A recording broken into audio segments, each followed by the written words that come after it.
the Special Representative of the Chairperson of the African Union, Francesco Madera, and Mikael Lindvall, the Ambassador of Sweden, also here on behalf of the European Union, to visit Jowhar. Great pleasure to be here.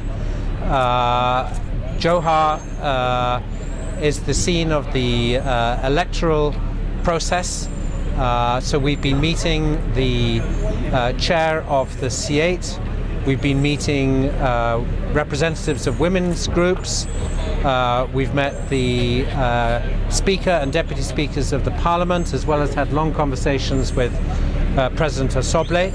Hirshabelle, as a brand new state, faces particular challenges, and we have been encouraged by the speed and competence with which this electoral process is being organized. Nevertheless, there have inevitably been problems.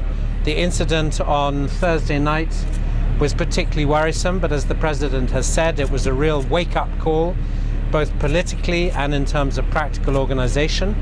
Our message to the President, but also to the C8 and to everyone, is that the rules of this process, as set down by the National Leadership Forum, in our view, need to be respected, including the quota for women, which in Hirshabelle we hope means that 11 women will be elected to the lower house.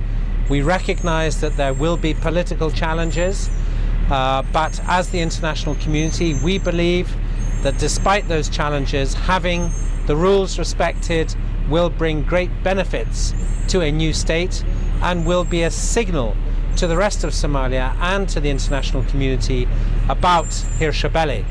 So we are looking forward to progress in the next week. Mr. President, the head of AMISOM, an AU representative, is here partly to look at the security dimensions as well as to offer the AU support for the political process.